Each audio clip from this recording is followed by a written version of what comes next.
But first tonight, Peter Bois has been fascinated with magic since the age of 11, and he's got some news. It's not real, but he just might make you believe it is. Peter has a show coming up in Maine, including this stop right here tonight on 207. Thanks for coming in. It's good to have you here. Thank you for having me. It's great to be here. So you grew up in Topsom. I did. And you were interested in magic right from the time when you were a pretty young kid, right? Yeah, 11 years old, found a magic book at the library and just was intrigued with it and started practicing sleight of hand with cards and never stopped. When was the first time you performed in public with a legit kind of audience, not just your family? 15 years old, yeah. They paid me a few bucks to do a show at the local Grange Hall in Topsom, and I was hooked ever since then. Were you petrified or were you exhilarated? It was both. Petrified to start, exhilarated when it was over, and that high is just something you can't Did you know pretty early on from the time you were a teenager and started doing it in front of people that this is how you wanted to make your living? You wanted to stay with it and run? Yeah, kind of. About 15, 16, I started being like, well, yeah, I think I might be able to make a living at it. And then I just made the call when I was a senior, like, I'm going to make it my full-time career. So you've got a show that is called, let me make sure I've got it right, Sure. Magic for Non-Believers. Well, that is my current show, Peter Bois, Magician for Non-Believers. I've developed a new show over the last 6 to 8 months called Summoning Spirits.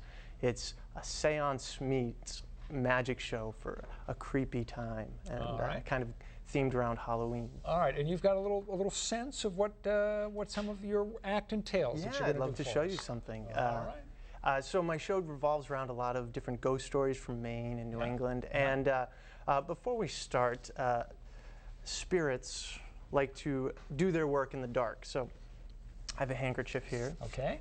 And we'll make a little dark room.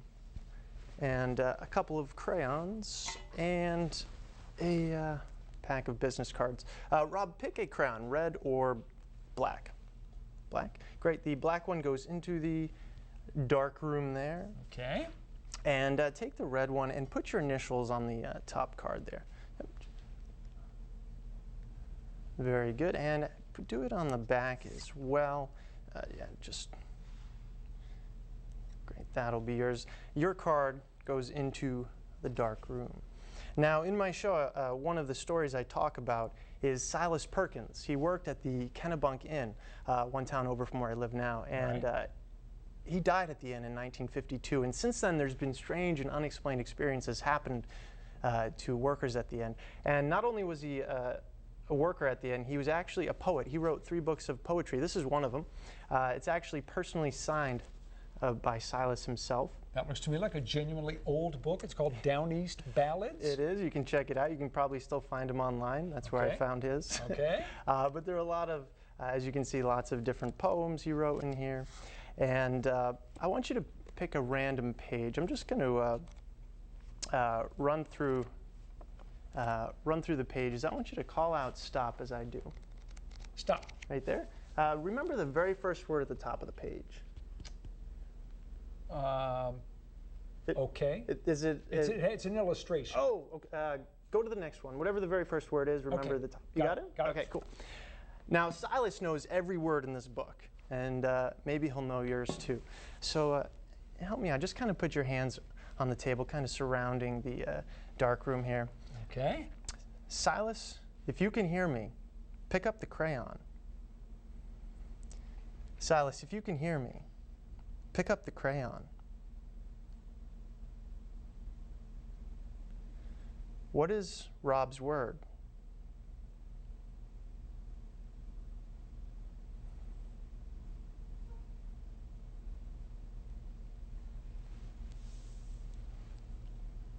Rob, what is the word you're thinking of? The word is old.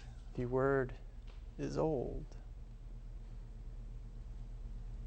Silas nailed it, or you nailed it. I'm not sure who gets the credit here, Peter. Well, either one works for me. I'm going to give you the credit. When you're developing a new show, taking all the old material and putting it aside, retiring it, and coming up with completely new, how long does it take you to perfect it? It takes a while. I put myself under the gun. I committed to a date in September, and I started in March, and Normally it took me, 23 years to have the show I have now. So 8 months is, or 7, 8 months is kind of new for me. So this is one of the bigger changes you've ever made in your career. You're really going in a completely new, different direction. Well, I decided to have parallel shows. I still have Peter Bois, Magician for Non-Believers. Yeah. It's got a lot of comedy and stuff involved. And then I wanted something different. It's kind of like a concept album, if you will, kind of a different theme. As you know, we all learn from failure. Have you ever just had a bad night where more than one thing went wrong, where several things went wrong, and your act just didn't go the way it was supposed to? It does happen. It does happen. Hopefully, if you can learn how to cover yourself after years of experience, the audience will never know. But every once in a while, you just stuff happens, and you smile and move on. On with the show. And hopefully they like you to forgive you. Peter, thanks so much for coming in. We appreciate that. I'm totally intrigued. I don't know how you did it, but it was good stuff. Again, you can catch Peter Bois at the St. Lawrence Arts Center in Portland on September 14th. You'll find more information about that show.